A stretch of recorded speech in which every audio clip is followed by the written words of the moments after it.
ٹھیک ہے یار، وہ دوستی کیا جس میں ایک دوسرے کی مدد نہ ہو، ہے نا؟ ایسے کچھ دلال بنتے ہیں نا، ہنسنے کی بات نہیں ہے۔ میرے جملے غلط ہیں، مجھے اگر میرے جملے الحمدللہ غلط نہیں ہے، اگر تلخ ہیں تو مجھے آپ معاف کریں۔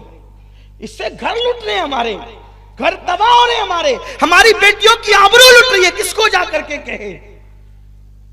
بہت سارے لوگ ہیں جو بیچارے سر اٹھا کے چلنے کے قابل نہیں رہ گئے، بیٹیوں کی جوانی لٹ گئی ان لڑکوں کی منچلے پن کی وجہ سے۔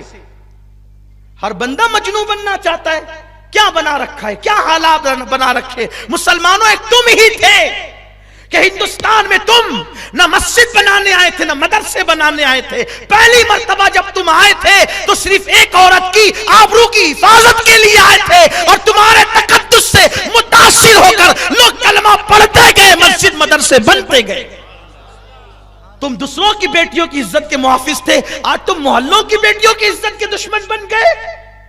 تمہاری آنکھوں میں تقدس نہیں رہ گیا، پارسائی نہیں رہ گئی۔ کیا بیت المقدس میں اسلام کا پرچم لہرے گا؟ دنیا کے اندر کیا مسلمان سرخروئی حاصل کرے گا؟ ملک شام اور یمن کیوں نہ جلے گا؟ کیوں؟ جس قوم کا جوان آوارہ اور عیاش ہو جائے اس قوم کو عزت کے ساتھ جینے کا حق نہیں ہے۔ ہمیں تو اللہ نے بہت تقدس کے لیے پیدا کیا تھا، قوموں کی امامت کے لیے پیدا کیا تھا، لیکن بس اسی میں الجھ گئے۔ لڑکی لڑکی لڑکی اور عشق اور عشق اور عشق اور آوارگی، انٹرنیٹ اور فیس بک اور یہ سب تماشے۔ نہیں، اللہ نے ہمیں بہت بڑے مقصد کے لیے پیدا کیا ہے، اور جوان ہونے کے بعد بوڑھا بھی ہونا ہے، مرنا بھی، اللہ کو منہ بھی دکھانا ہے۔ حدیث پاک میں آتا ہے بد نظری کرنے والوں کے لیے ڈر ہے، مریں گے تو کافر ہو کر مریں گے۔ نگاہوں کی حفاظت کرو، نگاہوں کی حفاظت کرو۔ میرے نبی فرماتے ہیں صلی اللہ علیہ وسلم، جو کسی خوبصورت عورت کسی کو گناہ کی دعوت دے اور یہ سوچ کر کہ اللہ دیکھ رہا ہے، وہ چھوڑ دے اور وہاں سے ہٹ جائے، اللہ اس کی مغفرت فرما دیتا ہے اور بے حساب اللہ اس کو جنت عطا فرمائے گا۔ عرض کر رہا تھا، اس جوان نے کہا ٹھیک ہے میں تیری مدد کروں گا۔ کیا ہوا؟ وہ جاتا مسجد میں نماز پڑھتا، امام کو لے کے بیٹھ جاتا، الجھائے رکھتا، مسئلے مسائل پوچھتا۔ کئی دن گزرے، ایک دن اس کو احساس ہوا یار میں غلط کر رہا ہوں، مسجد کے امام کے ساتھ میں غلط کر رہا ہوں کہ میں ان کو پکڑے رہتا ہوں، میرا دوست وہاں جا کے پتہ نہیں کیا کرتا ہوگا۔ اس نے امام سے کہا حضرت معاف کرنا، میں نہ نمازی ہوں نہ مجھے علم سے کوئی دلچسپی ہے، میرے دوست کو آپ کی بیوی سے اس کا دل لگ گیا، اور اس نے مجھے کہا کہ میں آپ کو الجھاؤں، اور میں آپ کو الجھاتا رہا اور مسئلے مسائل میں پھنساتا رہا، اور وہ آپ کے گھر جا کے پتہ نہیں کیا کرتا رہا، حضرت مجھے معاف کر دیں، میں نے بہت بڑی غلطی کی۔ یہ بات سننے کے بعد امام کو کیا ہونا چاہیے تھا؟ غصے میں اس کی آستین چڑھ جانی چاہیے تھی، یا اس کا پریشر بڑھ جانا چاہیے تھا، یا اس کی آنکھیں لال ہو جانا چاہیے تھا۔ کیسا بیچارہ امام تھا، وہ مسکرانے لگا، ہنسنے لگا۔ وہ اس کو حیرت ہوئی، امام صاحب اتنا بڑا حادثہ سن کے آپ مسکرا رہے؟ امام نے کہا اللہ کے بندے، میرے گھر میں میری ایک بوڑھی ماں اور میرا بوڑھا باپ ہے، میری تو ابھی تک شادی نہیں ہوئی ہے، جب میری شادی نہیں ہوئی تو میری بیوی کہاں سے آئے گی؟ جب میری شادی ہی نہیں ہوئی تو میری بیوی کہاں سے آئے گی؟ اور میری کس بیوی سے تیرے دوست کا دل لگ گیا؟ میں تو کنوارا ہوں، ابھی تو ڈھونڈ رہے ہم لوگ شادی کے لیے۔ تو فوراً اس کے دماغ کی بتی جلی، ارے اگر امام صاحب کی شادی نہیں ہو تو یہ جاتا کہاں تھا؟ تو جب تحقیق کی گئی تو پتا چلا امام کی تو شادی نہیں ہوئی تھی، یہ اس کو مسجد بھیج کر اس کے گھر جاتا تھا۔ ہنسنے کی بات نہیں ہے، یعنی کہ دوسرے کے گھر میں جو ہے وہ پتھر مارنے والے کا خود کا گھر چکنا چور ہو گیا۔ اس لیے کبھی کسی کی برے کام میں مدد نہیں کرنا، مانتا ہے تو ٹھیک ہے سمجھاؤ، نہیں مانتا ہے تو اس سے الگ ہو جاؤ۔ تو یہ انٹرنیٹ اور موبائل جو ہم بچیوں کو دے رہے اس کے نقصانات ہیں۔ بیٹی کو مت دو موبائل، کوئی ضرورت نہیں ہے بیٹیوں کو موبائل دینے کی، اسی سے یہ سارے فتنے ہو رہے ہیں۔ انٹرنیٹ اور واٹس ایپ اور پتہ نہیں کیا کیا بیٹیاں چلا رہی ہے، اور میرے نوجوانوں سے بھی گزارش ہے مت کرو یہ دیوانگی، ورنہ تباہ ہو جاؤ گے۔ ایک اہم بات اور، ہم بیٹیوں کو اسکول اور کالج بھیجتے ہیں، میں انکار نہیں کرتا، بیٹیوں کو بالکل اسکول بھی پڑھاؤ، کالج بھی پڑھاؤ، جہاں تک پڑھا سکتے ہو پڑھاؤ، لیکن یہ تدبیر کرو کہ بیٹی کو اسکول تک پہنچانے کے لیے تم خود جاؤ اور اس کو اسکول کے گیٹ سے لاؤ گھر تک، اکیلے بیٹیوں کو کہیں مت جانے دو۔ آپ کہیں گے وہ کیوں؟ میں کہتا ہوں ہمارے مذہب میں سب سے مقدس ترین اگر کوئی سفر ہے تو وہ سفر حج ہے. اس سے مقدس سفر ہمارے مذہب میں ہے ہی نہیں.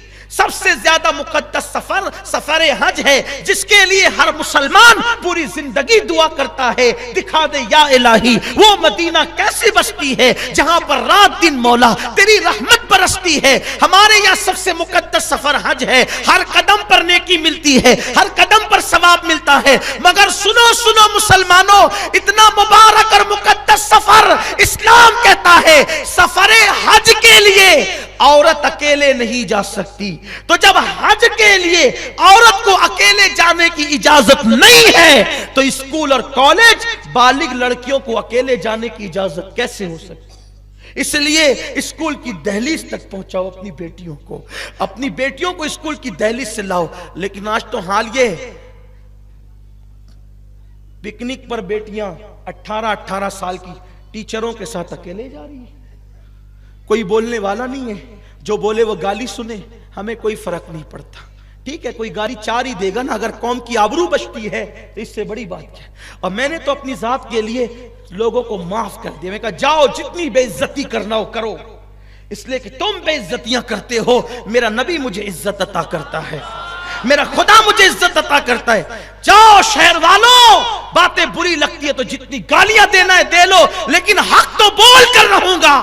جب سفر حج کے لیے بیٹی اکیلے نہیں جا سکتی تو تم نے اپنی بیٹیوں کو نوجوان لڑکوں کے ٹیچروں کے ساتھ پکنک میں بھیج دیا، پارک کو گھومنے کے لیے بھیج دیا. ارے جن کی بیٹیوں کو اسلام مسجد اور مزارات پر جانے کی اجازت نہیں دیتا، ان کی بیٹیاں پکنک پر اکیلے کیسے جا سکتی ہے؟ دیندار گھروں کی بیٹیاں بھی جا رہی. کون ہے روکنے والا؟ کوئی روکنے والا نہیں. حق بولنے کے لیے کون ہے؟ نہیں ہے.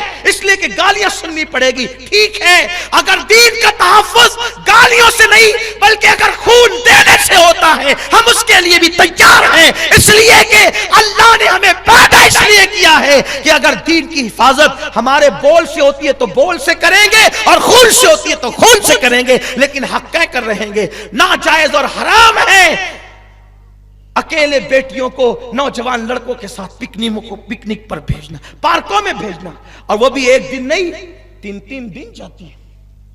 کون حساب لے گا اس کا؟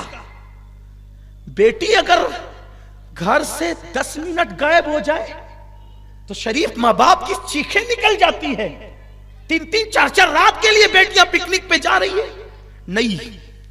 اور اتنے بے غیرت ہو گئے لوگ کہ بھائی کو پتا ہے کہ میری اس کی بہن کا افیئر فلاں کے ساتھ چل رہا ہے، وہ روکنے کے لیے تیار نہیں. کیوں نہیں روک رہا ہے؟ وہ اس لیے نہیں روک رہا ہے کہ وہ خود اس گندگی میں گرا ہوا ہے، اس گندگی میں گرا ہوا ہے.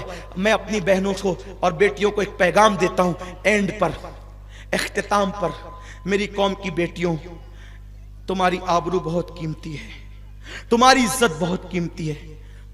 اس لیے کسی کے بہکاوے میں مت آنا، کسی کے تحفے طائف کے چکر میں مت آنا.